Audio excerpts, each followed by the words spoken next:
Jai Hind friends, today is Sunday and 18th of June 2023. I am going to analyze over here the Hindu editorial analysis. आपको यहाँ पे सारी detail एक जगह पे प्राप्त हो जाती है। तो आपको बता दें, अगर आप सिविल सर्विसेज एस्पायरेंट हैं तो आपके लिए ये वीडियोज़ है। आपको यहाँ पे कवर किया जाता है daily current affairs, editorial, PIB news, down to earth, ये सारा अमलगमेशंस आपको एक जगह पे प्राप्त हो जाता है, जिसके लिए आपको सिविल सर्विसेज एग्ज़ाम्स को लेके काफ़ी आसानी हो जाती है। तो चलिए शुरू करते हैं आज का द हिंदू एडिटोरियल एनालिसिस। ये मेरा चैनल है, आप इसको देख सकते हैं। यहाँ पे लाइक, शेयर और सब्सक्राइब कर सकते हैं ताकि जो भी अपडेट मैं यहाँ पे करता हूँ वो अपडेट आपको आसानी से प्राप्त हो सके। और मेरा टेलीग्राम चैनल भी है, उस चैनल को भी आप लाइक, शेयर, सब्सक्राइब कर सकते हैं। आपको बता दें, वहाँ पे इसका सारा पीडीएफ डाल दिया जाता है जो भी यहाँ पे पढ़ाया जाता है, ताकि लोग पीडीएफ जो मांग रहे थे उनको प्राप्त हो सके। तो चलिए शुरू करते हैं। हर बार की तरह यूपीएससी के प्रीवियस ईयर क्वेश्चन से, तो आप देख सकते हैं यहाँ पे यूपीएससी का जो प्रीवियस ईयर का क्वेश्चन है वो आपको यहाँ पे दिख रहा है। तो पहला स्टेटमेंट में, consider the following statement in respect of trade related analysis of fauna flora in commerce, that is traffic. तो ट्रैफिक को रिलेट करके यहाँ पे क्वेश्चंस पूछा है, क्योंकि देखिए कोई भी टर्म होते हैं, एक्रोनेम होती हैं, फुल फॉर्म होती हैं, वहाँ से भी यूपीएससी क्वेश्चंस बना देता है। तो क्या कह रहा है पहले स्टेटमेंट में, TRAFFIC is a bureau under United Nation Environment Programme, UNEP के अंदर आता है क्या ये। दूसरा पूछ रहा है, mission of TRAFFIC is to ensure that trade in the wild plant and animals is not a threat to the conservation of nature। तो इनमें से पूछ रहा है कौन सा सही है, आपको राइट आंसर देना है। पहले में कह रहा है 1, दूसरे में कह रहा है 2, तीसरे में कह रहा है बोथ और चौथों में कह रहा है नन ऑफ द एबव। तो कौन सा सही है, इसको कमेंट सेक्शंस में दीजिए। इसकी डिटेलिंग आपको नेक्स्ट डे एक्सप्लेनेशंस के साथ दी जाएगी। दूसरा जो क्वेश्चंस यहाँ पे दिया हूँ वो पूछ रहा है, one of the implication of equality in society is the absence of. तो पहला है प्रिविलेजेस, दूसरा है रेस्ट्रेंट, तीसरा है कंपटीशन और चौथा है आइडियोलॉजी। बहुत ही डीपली क्वेश्चंस है ये, इसको टैकल जरूर करिएगा और कमेंट सेक्शंस में ज़रूर लिखिएगा। चलिए चलते हैं अब लेक्स की तरफ। तो यहाँ पे हर बार एक स्टेट का आपको लेक्स दिया जाता है। तो यहाँ पे आपके सामने है भीमताल लेक और भुल्ला ताल और देवरिया ताल और Dodi Tal, Homkund lake, Kodartal lake, lake of Kumaon hills, Nainital lakes और नखचुंतल लेक्स, पन्ना ताल और रूपकुंड, सतोपंथ ताल और सत्ताल। ये सब लेक इम्पोर्टेंट हैं, लेकिन सारे लेक एक ही स्टेट के हैं, इसलिए आप यहाँ पे लिख सकते हैं और कमेंट सेक्शंस में लिखना बिल्कुल भी नहीं भूलें। आपको इसका आंसर कल दिया जाएगा। कुछ न्यूज़ एंड फैक्ट्स है, उसको यहाँ पे देख लेते हैं। तो यहाँ पे WBC यानी स्टेट इलेक्शंस कमीशन यहाँ पे सुप्रीम कोर्ट को जाती हुई दिखी है।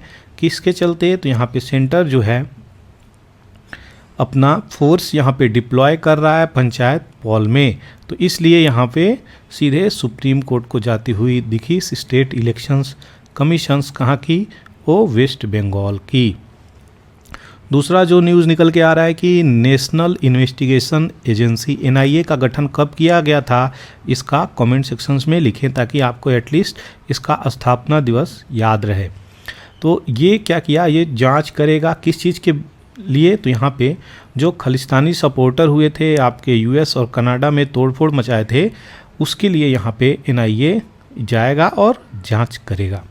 दूसरी तरफ न्यूज़ निकल के आ रही है एक अनएक्सपेक्टेड डेवलपमेंट को लेके, जो अभी रिजाइन मारते हुए नज़र आ रहे हैं। तो बहुत ही इंपॉर्टेंट पर्सनालिटीज़ हैं। श्रीवरी चंद्रशेखर, ये secretary of ministry of science and technology थे, जो कि अभी अपने पोजीशन से वॉलंटरी बोल रहे हैं कि हम क्विट करते हुए नज़र आ रहे हैं और CSIR में अब रिटर्न हो जाएंगे, कार्य करते हुए नज़र आएंगे। तो ये इनका जो पोस्ट था, काफ़ी ऊपर वाला पोस्ट था, लेकिन अभी वॉलंटरी इनको CSIR में यहाँ पे कार्य करने के लिए ये अपना मन बनाए हुए हैं। तो देखिए क्या होता है। दूसरी तरफ आदि पुरुष जो पिक्चर आ रही है उसको लेके यहाँ पे विवाद आ गया है। इस पिक्चर में बहुत सारी ऐसी चीज़ें दिखाई गई हैं जो राम जी के और हनुमान जी के कैरेक्टर को बिल्कुल भी मैच नहीं करती, क्योंकि उन राम जी का कैरेक्टर, हनुमान जी का कैरेक्टर पीसफुल था, एक अलग छवि था, लेकिन यहाँ पे एक वायलेंस वाली छवि दिखाई गई है। उसके कारण वहाँ पे अलग अलग विचारधारा के लोग प्रोटेस्ट करते हुए भी नज़र आ रहे हैं। यहाँ पे आगे बढ़ते हैं। यहाँ पे तो इंडिया USA के लिए यहाँ पे आपका एक नया इशू निकल के आया है, उसको यहाँ पे कवर करेंगे। तो आपको ये चीज़ मैं पहले भी पढ़ाया, लेकिन दूसरा जो पहले दिन जो पढ़ाया था, ये जो टॉपिक है इसमें आज थोड़ी डिटेलिंग से दी गई है, तो इसलिए मैं सोचा आज भी इसको कवर कर देता हूँ थोड़ा अच्छे से। तो देखिए यहाँ पे जो इनिशिएटिव है किस चीज़ के लिए, तो यहाँ पे ISET करके चीज़ें हैं, क्रिटिकल इमर्जिंग टेक्नोलॉजी, ये USA से हम लोग पैक्ट किए हुए हैं, ट्रीटी किए हुए हैं। ये क्या फ्रेमवर्क करता है, तो जो भी US कोऑपरेशंस करेगा किस चीज़ के लिए, इमर्जिंग टेक्नोलॉजी के लिए, जैसे कि artificial intelligence, quantum computing, semiconductor, wireless telecommunications, ये डिफेंस सेक्टर में भी लेके एक ISET हम लोग पैक्ट किए हुए हैं। तो किससे, ये जनवरी के आसपास किए हुए हैं USA से, याद रखिएगा। तो ये सब पार्टनरशिप इंडिया और USA दोनों मिलके कर रहे हैं, जो स्ट्रेंथन करेगा किसके, नई नई टेक्नोलॉजी को लाने में भारत के बारे में अगर बात करते हैं। तो यहाँ पे मोदी और बिडेन दोनों लोग यहाँ पे अनाउंस किए हैं कि ये जो क्वाड मीटिंग टोक्यो में होने वाली थी उस फ्रेमवर्क को यहाँ पे अनाउंस किया गया था। यूनाइटेड स्टेट ऑफ इंडिया और यूनाइटेड स्टेट ऑफ अमेरिका और इंडिया यहाँ पे दोनों कंफर्म किए हुए हैं कि जो टेक्नोलॉजी है डिज़ाइन करी जाएगी, डेवलप करी जाएगी और गवर्न भी करी जाएगी कि किस प्रकार से इसका उपयोग होगा, सेफ सिक्योरिटी होगी और किस प्रकार से डेमोक्रेटिक वैल्यूज़ को इसको लेके चलेगा। लोगों के ह्यूमन राइट्स की भी इसमें बातें करी जाएंगी। जाहिर सी बात है आर्टिफिशियल इंटेलिजेंस की बातें बोली जा रही हैं, तो इसमें एक वास्ट लेवल पे एरिया को कवर करता हुआ नज़र आ रहा है। ChatGPT जो लाई गई है वो लैंग्वेज मॉड्यूल सिस्टम को यहाँ पे करेक्ट करती हुई नज़र आ रही है, किस प्रकार से लैंग्वेज मॉड्यूल सिस्टम को आगे लेके चला जाएगा। तो ये सारी चीज़ें हैं किस प्रकार से इसको पुनः रीइंफोर्स करती है, डेमोक्रेटिक इंस्टीट्यूशंस को किस प्रकार लेके चलती है। प्राइमरली बात करें जो ISET है वो क्या दिल्ली और वाशिंगटन के बीच में ट्रीटी हुई है, तो एक ट्रस्ट टेक्नोलॉजी पार्टनरशिप को लेके आगे बढ़ेगा। ये इंपॉर्टेंट है, यहाँ से भी आपको टॉपिक देके क्वेश्चंस बना देता है। तो ट्रस्ट टेक्नोलॉजी और पार्टनरशिप दोनों चीज़ें चलेंगी और सप्लाई चेन और सपोर्ट प्रोडक्शंस की बातें बोली जा रही हैं। को प्रोडक्शंस और को डेवलपमेंट दोनों कंट्री के बीच में, न्यू दिल्ली वाशिंगटन के बीच में चीज़ें होंगी। दूसरी तरफ एक्सपैंड भी करेगा ये डेप्थ ऑफ टेक पार्टनरशिप, जो भी चीज़ें हैं, जो पार्टनरशिप हैं इंडिया और US की, उन दोनों में और गहराई तक जाने की बातें बोली जा रही हैं और इन डेप्थ इस पैक को ले जाने की बातें बोली जा रही हैं। तो कोऑपरेशंस होगी गवर्नमेंट से गवर्नमेंट, बिजनेस से बिजनेस, एकेडमिशियंस, इंस्टीट्यूशन से इंस्टीट्यूशन तक यहाँ पे इंटेलिजेंस दिखाने की बातें बोली जा रही हैं, जिसके कारण ये पैक्ट काफ़ी इम्पोर्टेंट हो जाता है और ये पैक्ट से क्वेश्चंस बनने की संभावनाएं भी नज़र आ रही हैं।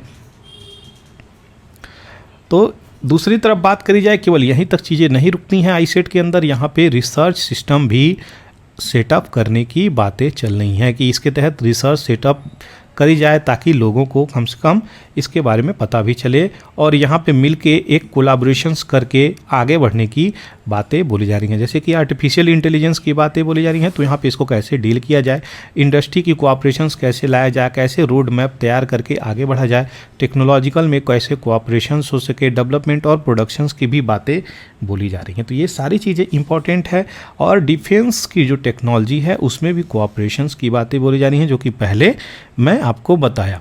इनोवेशंस ब्रीच किया जाएगा, यानी कोई भी चीज़ अगर कोई भी लोग बना रहे हैं, चाहे इंडिया हो चाहे यूएसए हो, यहाँ पे जो भी इनोवेशंस होगा, नवनिर्माण चीज़ें होगी, उसका सही प्रकार से डेवलप किया जाएगा और शेयर करी जाएगी। क्या टेक्नोलॉजी की बातें बोली जा रही हैं। तो यहाँ पे डिफेंस की स्टार्टअप को भी बूस्ट करने की बातें बोली जा रही हैं, जैसे कि सेमीकंडक्टर जो बनाई जा रही हैं, और कोऑपरेशंस होगी ह्यूमन स्पेस फ्लाइट पे कोऑपरेशन और डेवलपमेंट होगी। 5G 6G जो आ रहा है उसका भी कोऑपरेशंस की बातें बोली जा रही हैं। तो यहाँ पे open run network technology adopt करने की बातें बोली जा रही हैं इंडिया में, ये सारी चीज़ें जो कि इम्पोर्टेंट है। इसके अलावा न्यू इनिशिएटिव जो है वो कटिंग एज टेक्नोलॉजी कोऑपरेशंस को भी बढ़ावा देने की बातें बोली जा रही है, यानी जो टेक्नोलॉजी यूएसए के पास है, जो टेक्नोलॉजी यूएसए को, उसमें बहुत सारा कोऑपरेशंस की ज़रूरत है। ये ऐसी बातें बोली जा रही हैं। India US defence acceleration system Indus x जो है ये इम्पोर्टेंट है। ये पैक्ट अभी लॉन्च होने वाला है। अभी जो मोदी जी आपके यूएसए में गए हैं उसको भी देखे यहाँ पे चीज़ें न्यूज़ में आएंगी, तो इसकी डिटेलिंग आएगी, तो इसको भी कवर किया जाएगा। इंडेक्स एक्स आई सेट तो आपको बता दिया, इंडेक्स एक्स बाकी है। तो ये सब चीज़ें चलने वाली हैं। इंडिया यूएस दोनों यहाँ पे एक रोड मैप तैयार करके इंडस्ट्रियल डेवलपमेंट और कोऑपरेशंस की बातें बोल रहे हैं। ये पॉलिसी डायरेक्ट करी जाएगी आने वाले कुछ सालों में। तो दोनों कंट्री किस प्रकार से अपने स्ट्रेटजिक ट्रेड डायलॉग को आगे लेके चलते हैं, जो रेगुलेटरी बैरियर है ट्रेड को लेके वो किस प्रकार से कंट्रोल करते हैं, इशू को रिजॉल्व करते हैं, कैसे कोऑपरेशन और डेवलपमेंट करते हैं, ये इम्पॉर्टेंट हो जाएगा। तो ये थी सारी डिटेलिंग इंडिया यूएसए के रिलेशंस को लेके। आशा करते हैं सारी चीज़ें क्लियर हो गई होंगी। चलिए आगे बढ़ते हैं। यहाँ पे मुदुमलाई टाइगर रिजर्व, इसको लेके कुछ इशू है। तो मुदुमलाई टाइगर रिजर्व जो है वहाँ पे क्या इशू है, तो मुदुमलाई टाइगर रिजर्व सबसे पहले कहाँ है आपको बता दूँ, तो ये तमिलनाडु में पड़ता है, आपका नीलगिरी क्षेत्र एरिया में आता है। तो यहाँ पे कुछ जो नेचर के बहुत करीब रहते हैं, यहाँ पे जो भी ट्राइबल ग्रुप्स हैं वहाँ के, नीलगिरी ट्राइबल ग्रुप्स, तो जैसे कि टोडोज, कोटाज, कुरुम्बाज, इरूलाज, ये सारे लोग अपना अलग प्रकार से वर्शिप करके रिप्रेजेंट करते हैं अपने ईश्वर को, अपने गॉड को, ट्राइबल गॉड को। तो वहाँ पे जो भी चीज़ें हैं वहाँ पे, जैसे कि ये इम्पोर्टेंट है, डोलमेन, मेनहिट्स, सैन सर्किल, ये सारे क्या हैं, ये सारे आपके संगम एज में जाके जो पैलियोलिथिक साइट्स हैं वो इनमें लोगों को रखा जाता है और रिचुअल्स भी किया जाता था। तो ये उस प्रकार के यहाँ पे बड़े बड़े स्टोनों से ऐसे ऐसे करके घेर दिया जाता था, उसके ऊपर बड़े बड़े पत्थर रख दिए जाते थे। तो ये इनको ये नाम दिया गया है। तो ये अलग अलग जो अलग अलग शेप है उसके अनुसार इनका अलग अलग नाम भी है। तो ये मेगालिथिक मॉन्यूमेंट है, पैलियोलिथिक नहीं है, ये मेगालिथिक मॉन्यूमेंट के रूप में ये जाने जाते हैं। तो इनको ये डीटीज और गॉड के रूप में जोड़ के देखते हैं ये यहाँ के, कहाँ के, मुदुमलाई टाइगर रिजर्व के लोग। तो ये चीज़ें जो आपको बता रहा हूँ। दूसरी चीज़ें थीव माना यहाँ के एग्जाम्पल्स के रूप में अगर लिया जाए तो ये गॉड के रूप में कहीं ना कहीं रिप्रेजेंट करती हैं।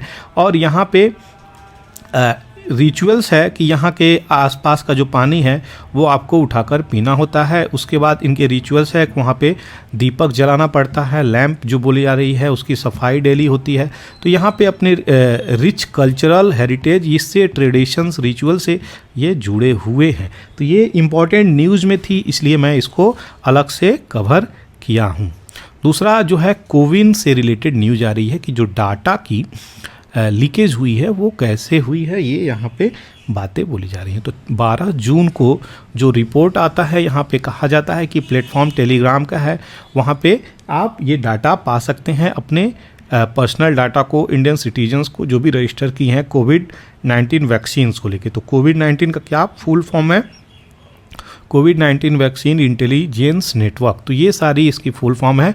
और यहाँ पे जो भी पोर्टल पे वैक्सीनेशन जितने लोगों का हुआ ये डाटा यहाँ पे रखता है। डाटा में क्या है, आधार नंबर, मोबाइल नंबर, डिटेल्स, ये सारी चीज़ें, आपकी एज, मेल फीमेल, सब डिटेलिंग आपको यहाँ पे मिल जाता है। तो वो चीज़ें लीक हो गई हैं टेलीग्राम पे कहीं ना कहीं, जिसके कारण यहाँ पे सीधे आउटराइटली रिजेक्ट करते हुए हेल्थ मिनिस्ट्री नज़र आई है। लेकिन अभी जो बात करी जाए यहाँ पे, Indian computer emergency response team CERT In जो है ये रिव्यू कर रही है एग्जिस्टिंग सिक्योरिटी इंफ्रास्ट्रक्चर पोर्टल पे। तो जो वेबसाइट है उस पर यहाँ पे नज़र आ रही है ये कार्य करती हुई कि किस प्रकार से इसको डील किया जाए, क्योंकि डाटा सही में कहीं ना कहीं बीच हुई है। और ministry of state for electronic and IT Rajeev Chandrasekhar यहाँ पे, जो कि नोडल सिक्योरिटी एजेंसी को लेके यहाँ पे रिव्यू कर रहे हैं कि ये जो ब्रीचिंग के लिए आरोप लग रहा है ये कोविन पोर्टल पे डायरेक्टली ब्रीच नहीं हुआ है, ऐसा बोल के यहाँ पर निकल रहे हैं। लेकिन कोविन की बात करी जाए, जो ऐप बनाया गया है आरोग्य सेतु और कोविन पोर्टल वेबसाइट, इसका जो बनाया गया है ये आपका जो वैक्सीनेशंस हुआ है उसको मॉनिटर करता है, कितने लोगों का वैक्सीनेशंस हो गया, कहाँ कहाँ कोल्ड स्टोरेज में वैक्सीनेशन बचा हुआ है, कहाँ कहाँ नहीं वैक्सीनेशन हुआ है, सारा आंकड़ा ये रखता है। तो आपकी आधार डिटेलिंग के साथ सब कुछ ये चीज़ें ले लेता है। तो 2021 से इसको एडमिनिस्ट्रेशन किया जा रहा है कोविड-19 वैक्सीन रोल आउट के लिए, और हेल्थ रजिस्टर भी किया जाता था। यहाँ पे जो भी चीज़ें होती थी जैसे कि ई-विन क्या है, इलेक्ट्रॉनिक वैक्सीन इंटेलिजेंस नेटवर्क, तो ये चीज़ें हैं। डीवॉक क्या है आपका, digital infrastructure verifiable open credential. Safe vac क्या है, vaccine certificate issuer and surveillance action for event following vaccination. तो ये सारी चीज़ों को किस प्रकार से ट्रैक करता है, ये चीज़ें ये दिखाता है, उसकी डाटा को किस प्रकार से रखता है उसको भी ये दिखाता हुआ नज़र आता है। प्लेटफॉर्म जो रियल टाइम बेसिस पे ट्रैक करता था वो चीज़ें, वैक्सीन्स उसकी बेनिफिशियरीज को इन्फॉर्मेशन रखता था, नेशनल स्टेट डिस्ट्रिक्ट लेवल पे ये चीज़ें मॉनिटर करता था कि वैक्सीन की यूटिलाइजेशन किस प्रकार से है, हो रही वेस्टेज किस प्रकार से हो रही है, मेंटेन किस प्रकार से हो रही है, कितनी इन्वेंट्रीज हैं। तो ये सारी चीज़ों को यहाँ पे रखता था ये। दूसरी तरफ बात करी जा रही है, कोविन जो है वेरीफाई करता था, आइडेंटिफाई भी और शेड्यूल कर लेते थे लोग अपॉइंटमेंट वैक्सीनेशंस के लिए ऑनलाइन, जो कि हम सभी लोग इसका इस्तेमाल करे भी हैं। वैक्सीन सर्टिफिकेट भी आपको प्रोवाइड करता था, और जो कैप्चर करता था डाटा का इन्फॉर्मेशंस ये 4 सेपरेट इनपुट स्ट्रीम्स में यहाँ पे करता था। तो सिटीजन्स का रजिस्ट्रेशंस करता था पहला, दूसरा हेल्थ सेंटर, तीसरा वैक्सीन की इन्वेंट्री है कि नहीं, चौथा वैक्सीन सर्टिफिकेट प्रोवाइड करता था। तो ये सारी चीज़ें अभी इंडिपेंडेंटली ये फंक्शनल कर रही थी, लेकिन यहाँ पे बात बोली जा रही है कि डाटा का लीकेज हुआ है। तो यही सारी चीज़ें निकल के आ रही हैं जो कि इम्पोर्टेंट है, आपको पता होना चाहिए। जो भी सर्ट इन प्रोब कर रही है ये टीम, तो ये क्या कर रहे हैं, ये फैक्ट और siemens sensitive personal data of million Indian people यहाँ पे जो साइन किए गए थे कोविड-19 को लेके, वो साइबर क्रिमिनल्स के कैसे हाथ लगी वैक्सीनेशंस को लेके यहाँ पे बातें बोली जा रही हैं। तो ये भी क्वेश्चंस उठाता हुआ नज़र आ रहा है कि अगर ये चीज़ें चली हैं तो किस प्रकार से डाटा का लीकेज हो रहा है। यहाँ पे डायरेक्टली अगर आउटराइटली मिनिस्टर ये बोल रहे हैं कि डायरेक्टली यहाँ से नहीं हुआ है, तो कैसे चीज़ें हुई हैं ये अभी तक अनक्लियर है कि ये किस प्रकार से इंफॉर्मेशन जो लीक हो रही है किस प्रकार से लीक हुई है, और जो डाटा प्रोटेक्शंस है उसकी क्या व्यवस्था है, किस प्रकार से हम लोग डाटा को प्रोटेक्ट कर रहे हैं। ये यूजफुल टूल हो सकता है, जो भी क्रिमिनल लोग हैं, साइबर क्रिमिनल लोग हैं, उसको किस प्रकार से यूटिलाइज करेंगे ये तो वही जानते हैं। ये सरकार बिल्कुल भी नहीं जानती है किस प्रकार से उसका उपयोग करने वाले हैं आने वाले समय में। तो इसको फिक्स करना चाहिए, यहाँ पे ये सारी बातें बोली जा रही हैं। दूसरी तरफ अभी एटीएम यहाँ पे बात करी जाए, देख सकते हैं आप एटीएम दिखाता हुआ नज़र आ रहा है पाकिस्तान का बुक क्यों, तो यहाँ पे पाकिस्तान रिसीव करेगा $1 बिलियन किससे, चाइना से, अपनी फॉरेन रिजर्व को बूस्ट करने के लिए। तो भाई साहब इनके पास पैसे की इतनी कमी है, इतनी कमी होनी थी, क्योंकि ये तो टेररिज्म को सपोर्ट करते हैं, एक रियल इकॉनमी को सपोर्ट करते हैं, और तब न सही रहता, लेकिन यहाँ पे टेररिज्म को सपोर्ट करते हैं तो कहीं ना कहीं आपकी इकॉनमी गड्ढे में जाएगी ही जाएगी। तो ये इशू है निकल के आके।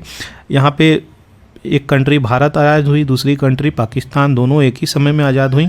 आज इंडिया कहाँ पहुँचा है, पाकिस्तान कहाँ पहुँचा है, ये हम सभी देख सकते हैं। तो ये होती है एक सही डायरेक्शंस में, राइट डायरेक्शंस में कार्य करके आगे बढ़ने की, और विल पावर पॉजिटिव होने की, सही प्रकार से नीयत रखने की, ये चीज़ें हैं जो भारत करके आगे निकला है।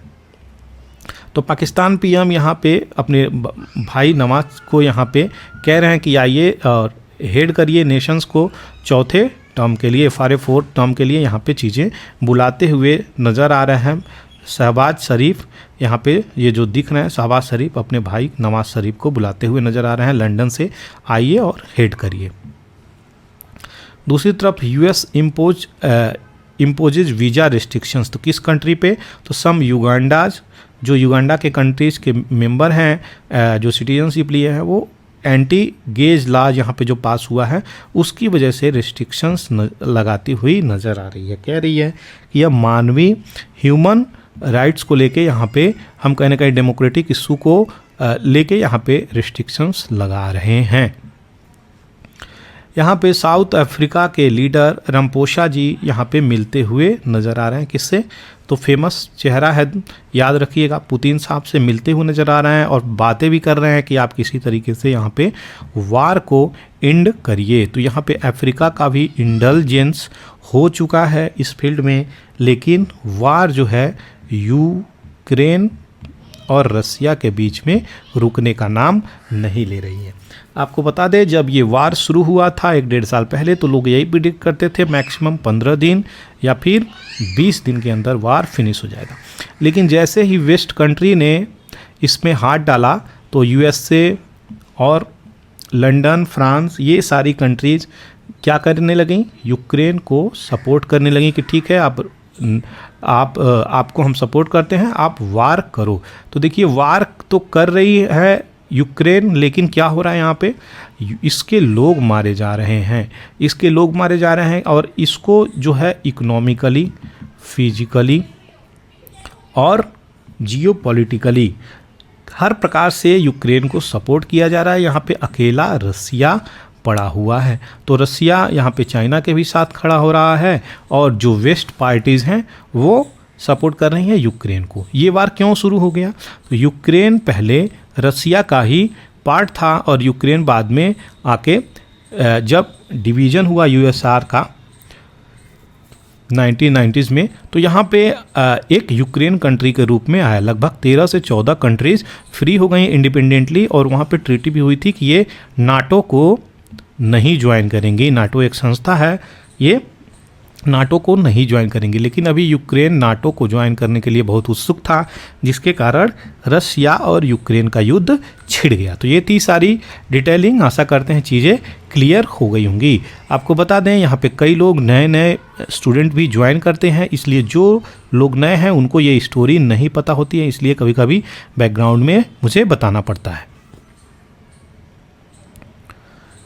गॉड सेव द किंग, ये स्टेटमेंट काफ़ी बवाल मचा दिया है फ्रेंड्स।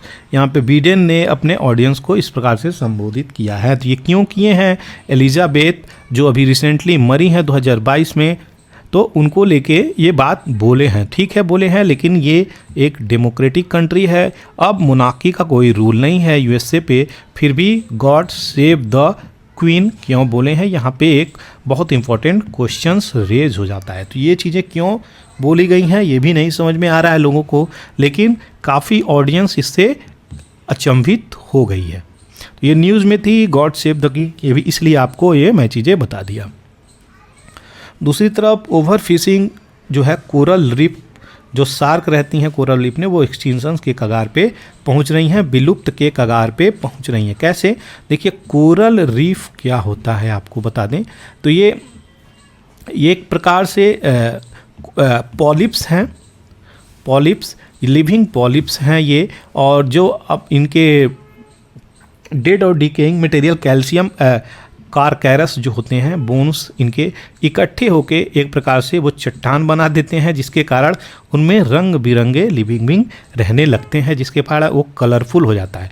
और एक एल्गी होती है जिसका नाम ज़ूजेंथेलीज होती है, यही एल्गी के कारण ये कलरफुल होता है। तो जब पानी ओशियंस की बात करी जाए, उसका टेम्परेचर 25 से आसपास से ऊपर चला जाता है, तो ये अपना कलर खोने लगते हैं, ये डेड होने लगते हैं, यानी ये वाइट होने लगते हैं, हरे भरे नीले पीले होने के बजाय ये वाइट होने लगते हैं, अपने कलर को खोने लगते हैं। तो ये सारा ज़ूजेंथी एली का कमाल है। जब भी हम पोल्यूशंस मचाएंगे ओशियंस में, टेम्परेचर बढ़ाएंगे, ग्लोबल वार्मिंग होगी, वाटर का लेवल बढ़ेगा और जो टेम्परेचर होगा वाटर का वो भी बढ़ेगा। तो इसके कारण हमारे जो एनिमल हैं, एक्वेटिक एनिमल, उन पे ऊपर प्रभाव दिखता हुआ नजर आ रहा है। तो ये कोरल रीफ है और यहाँ पे एक्सटेंशन के कगार पे भी जा रही हैं सार्क। दूसरी तरफ बात बोली जा रही है भुवनेश्वर में कुछ चीज़ें स्टडी करी गई हैं। वहाँ पे क्या पाया गया है कि कूलर डेज पाए गए हैं और जो रात है वो ज़्यादा गर्म पाई गई है। तो ये इम्पॉर्टेंट न्यूज़ है, इसलिए आपको मैं यहाँ पे बता दिया गया। 2001 से 2010 तक बातें करी जा रही हैं, तो 27% 40% ये चीज़ें डे टाइम को चली हैं। भुवनेश्वर में 11 से 20 तक, कटक और रिस्पेक्टिवली 17 से 63% तक ये चीज़ें चली हैं। ये सारी चीज़ें जो भी सिटीज़ की बातें बोली जा रही हैं यहाँ पे, तो यहाँ पे अर्बनाइजेशंस बड़ी तीव्र गति से हुई है। हालांकि यहाँ पे पहले इस तरीके से चीज़ें नहीं पाई जाती थी, लेकिन अभी जो है तीव्र गति से अर्बनाइजेशन होने के कारण यहाँ पे गर्मी बढ़ रही है, जिसके कारण जो कूलर डेज है, क्योंकि ये सी एरिया से बिल्कुल नज़दीक में है भुवनेश्वर और पूरी दोनों नज़दीक हैं, बहुत ज़्यादा दूरी नहीं है, इसकी वजह से यहाँ पे चीज़ें ऐसी चीज़ें निकल के आ रही हैं। लेकिन अभी जो चीज़ें चल रही हैं भुवनेश्वर और कटक में, ये सारी चीज़ें इंक्रीज कर रही हैं cooler reason during the day, और जो 40% से 63% तक ये चीज़ें चली हैं 1 से 2010 तक और 11 से 2020 तक। तो ये सारी डाटा आपको दिया गया है और रेपिडली जो अर्बनाइजेशन चल रही है उसकी वजह से ये इम्पैक्ट होता हुआ नज़र आ रहा है। सेक्रेट प्लेसेस के बारे में जो आपको बताया, मेनहीर जो बोला, देखिए पत्थर रख के यहाँ पे जो मेगालिथिक बातें बोली जाती थी, आपके साउथ में ये चीज़ें हैं। तो ये चीज़ें उन्हीं ट्राइबल नीलगिरी हिल्स की बातें यहाँ पे मैं डाला हूँ, और ये सारी चीज़ें आप rock shelter, water bodies, group, ये सारी स्पिरिचुअल सिग्निफिकेंस को भी दर्शाती हुई नज़र आ रही हैं। जो भी नीलगिरी हिल्स आपका कहाँ पे है, तो तमिलनाडु केरला के बॉर्डर पे ये पड़ता है। तो तमिलनाडु के अंदर जो मुदुमलाई टाइगर रिजर्व है उसके अंदर ये सीक्रेट स्पेसेस पाए गए हैं। यहाँ पे आज भी लोग ट्राइबल पूजा करते हैं, अपने रिचुअल्स को मनाते हैं, यहाँ पे सारी चीज़ों का पालन आज भी अच्छे से कर रहे हैं। तो ये थी सारी डिटेलिंग, आशा करते हैं आपको सारी चीज़ें पसंद आई होंगी। ये मेरा चैनल है, इसको लाइक शेयर सब्सक्राइब फ्रेंड्स के साथ, खास करके अपने मित्रों के साथ जो स्टूडेंट पढ़ रहे हैं उनके साथ शेयर करना बिल्कुल भी नहीं भूलें, ताकि जो चीज़ें ज़रूरी हैं उन तक अच्छे से प्राप्त हो सके। अगर आप इस चैनल पे नए हैं तो इसको ज़रूर शेयर करें अपने मित्रों के साथ। दूसरी तरफ बता दूं, मेरा टेलीग्राम का भी चैनल है, वहाँ पे आप सारी PDF को प्राप्त कर सकते हैं। Thank you for watching the Hindu editorial analysis bye पूरा एकेडमी। जय हिंद, जय भारत।